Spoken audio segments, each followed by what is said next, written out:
us a little bit just Sure. about yourself. Yes, LaTesha Watson, and I'm the new director over the Office of Public Safety Accountability for the City of Sacramento, California.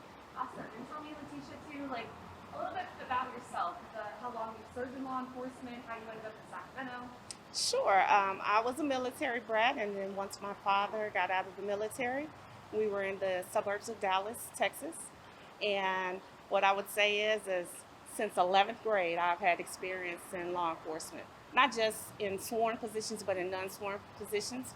So a lot of the information you read about me talks about 911 operator, dispatcher, jailer, community service officer, police officer. I've worked at a total of four local law enforcement municipal agencies, ranging in size from approximately about 50,000 up to over 400,000. I received the majority of, I would say, my law enforcement experience, especially my leadership experience, from the Arlington, Texas Police Department, and that's the home of the Dallas Cowboys and the Texas Rangers. I went from recruit officer to deputy chief of police there in that organization. I was recruited and sought after to be a major reformer for the Henderson, Nevada Police Department. And there is where I spent a little less than 2 years reforming that organization. And then my appointing authority received throat cancer. And I tell you, it got very interesting from there, especially as a chief of police, when you're the person who selected you and picked you to come in and reform that organization leaves. Understood. Yeah, I think your background obviously serves as such a pivotal part of your new position. Could you tell me a little bit about what your job's purpose is now in the city of Sacramento? What you'll be doing? The Office of Public Safety Accountability has been in existence for well over a decade. So what I would say my position and my role is to come in and to ensure that they continue to do the work that they've been doing with the police department and the fire department. But at this particular time, we want to look to find ways to enhance that transparency and also do more proactive work by getting out in the community and hearing their voice, so that some of the things that they feel like that they're experiencing that we don't know because we're not there, some of their changes that they want to see, we can actually work with what we are seeing and what they're seeing and see if we can bring that to fruition. And today's announcement, and what the conversation is starting within the city of Sacramento, couldn't be a more important time to talk to you about what was announced today, what your thoughts are. How do you move forward in this position given the environment we're in right now? It is, I would say, the environment, not just for me, but for many people and many leaders across the country. It's disturbing. It's a lot of concern. Um, and me coming from being a cop all the way up to being successful as a leader, and then even dealing with racial injustice myself as a female and as a black female in a leadership role. Um, it just brings light to something that has been going on for centuries. It really has. There is no excuse for it. But what I would say is it starts in the homes. And culture is a big part of why we're in the predicament that we're in. And one of the things that we're going to have to do to be sustainable long term is change the culture within many organizations. And I'm not going to say it's all.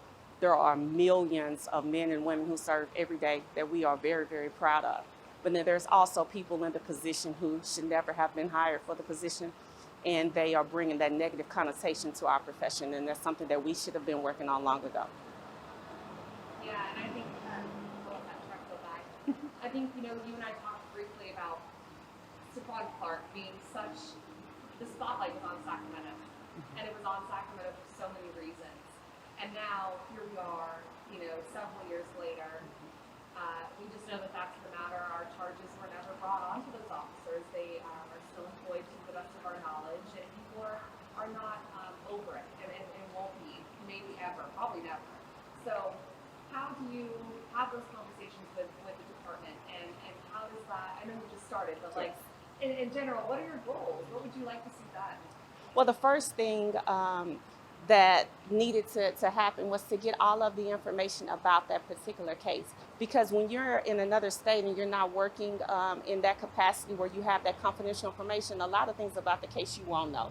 So the first thing that I need to do is review all of the information in regards to the Stephon Clark case so I can be educated myself before we execute that robust communications strategy plan to get out in the community and hear how they feel about it. Because sometimes I found as a law enforcement leader is that we don't do a good job of listening. We do a good job of talking and explaining and trying to justify why things happened the way they did. But a lot of times our community members want to be heard. And then after they're heard, they want to talk and to have dialogue to figure out where do we go from here in order to, like you said, have some type of resolution, able to bring it to rest.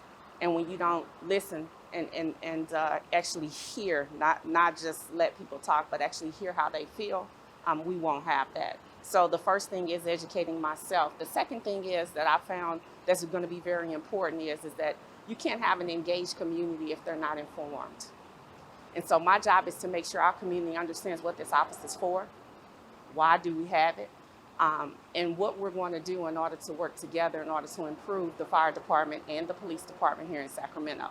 If they don't know about it or they don't understand it or don't realize how independent it is outside of the police and the fire department, then there's no way for them to change their perspectives or to really have a deep understanding of why oversight exists.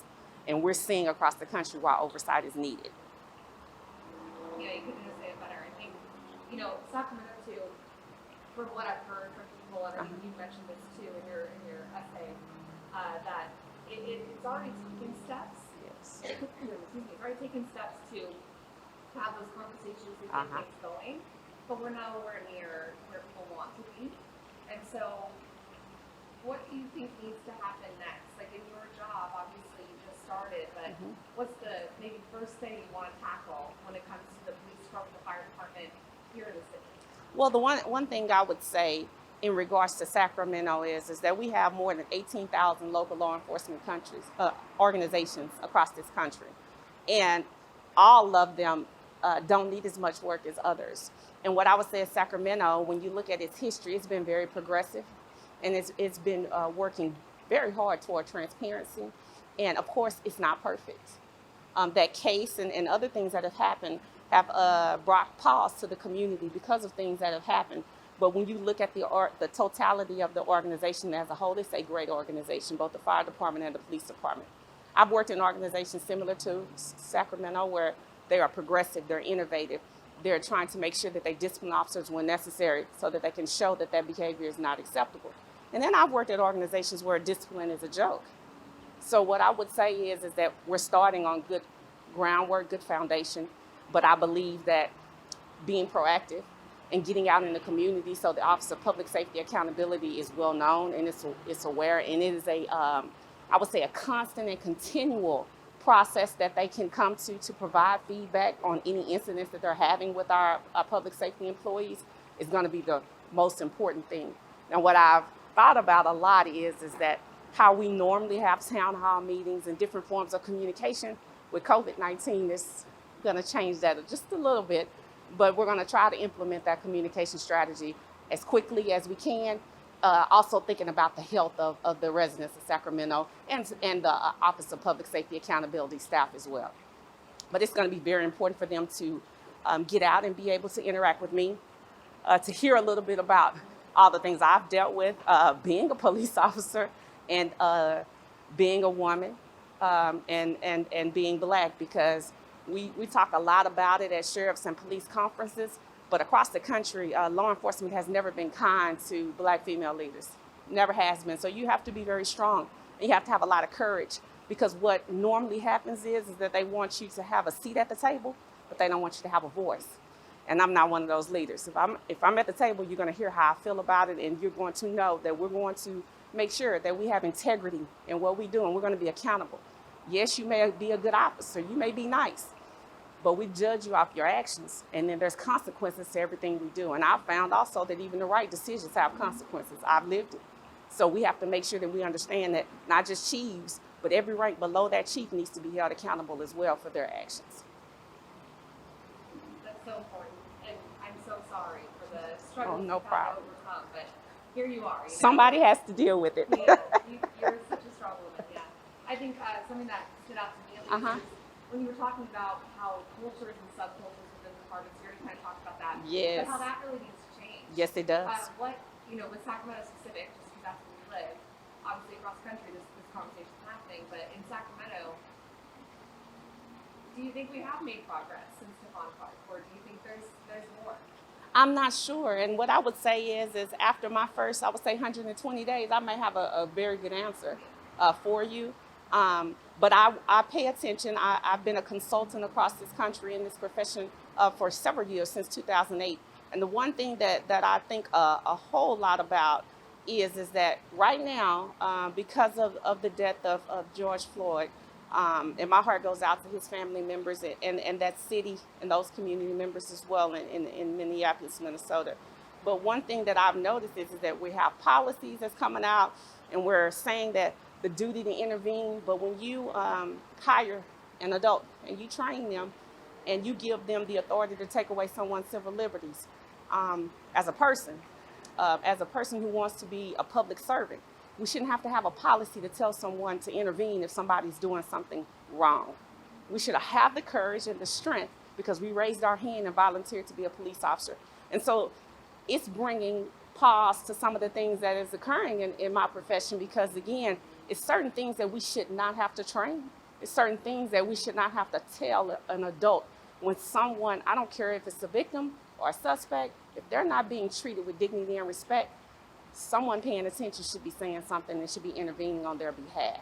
Because it doesn't matter if you're going to jail, doesn't matter what's happening with you, we need to treat you like you're a human being. And there's where we're failing at because the people who are raising their hands, some of them we should not have accepted or some of this stuff wouldn't have happened. Yeah, I think that was the hardest. I mean, besides the death of George Floyd, that was so painful to watch. Just all the people saying, help this guy. And then the officers just standing there doing nothing. Because I've been on the street, and there is no way, I don't care if that officer has more seniority than I do. If we're doing something wrong, you're just as at fault because you're right there. Mm-hmm. And so that's one of the things that as I meet with my police chief and my fire chief and the executive teams of their staff, that's one thing that they can appreciate is that I've been there from the bottom all the way to the top. And I have always prided myself on being able to look through the lens of every rank within the organization so I can understand where they're coming from and how they feel. And that's how you make the best and the most informed decisions, not ever forgetting where you used to be and where you came from. Yeah, absolutely. And I think, too, I want to ask you personally just how, I think it's important, how are you doing with what is happening in our country, in our community, in a new community for you, taking this in as someone who knows both sides of the table here, as a sworn officer and as a Black woman? I mean, how, can you tell me just your thoughts on the last month? It's been, I would tell you, my last year has been very challenging. But this is a wonderful opportunity. One of the things that has gotten me through a lot of the I would say the complicated and the challenging times would be my family. And we talk a lot about what's going on because I do have a son and he's 11 years old. And of course, all of this going on and the stuff that has happened historically with police brings pause for me. But it's interesting because I have 2 children, and out of both of them, he's the one that wants to follow in mom's footsteps and be a police officer.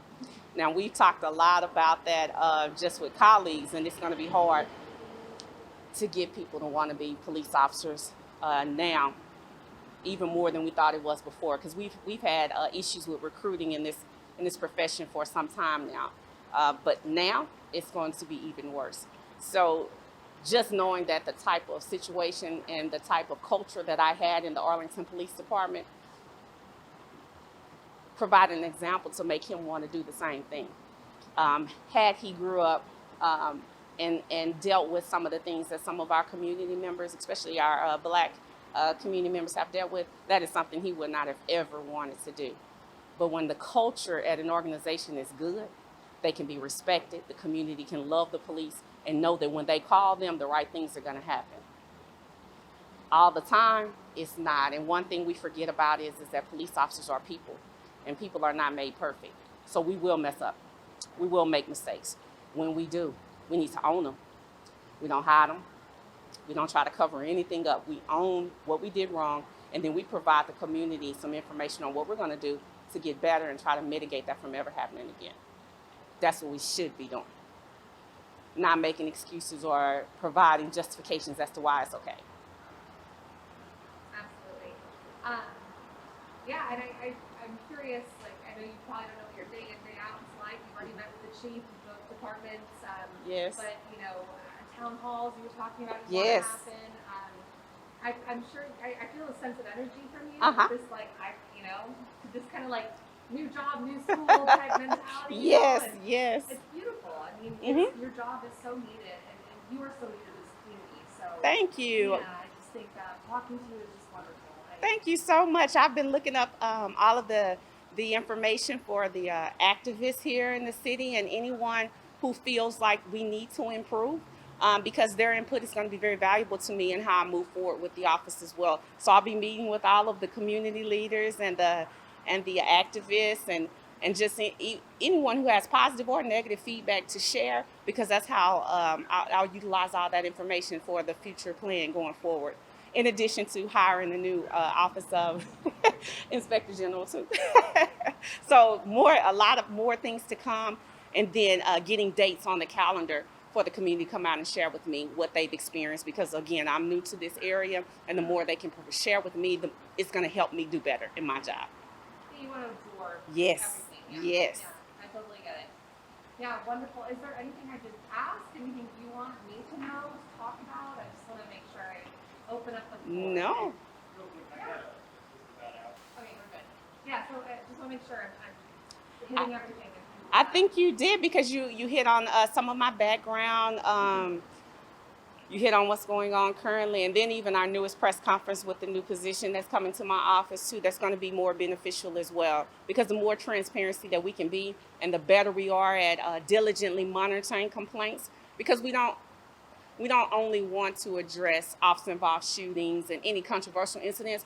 We want to be able to identify any kind of patterns or trends of different employees, because the longer that little stuff can go on, it becomes bigger.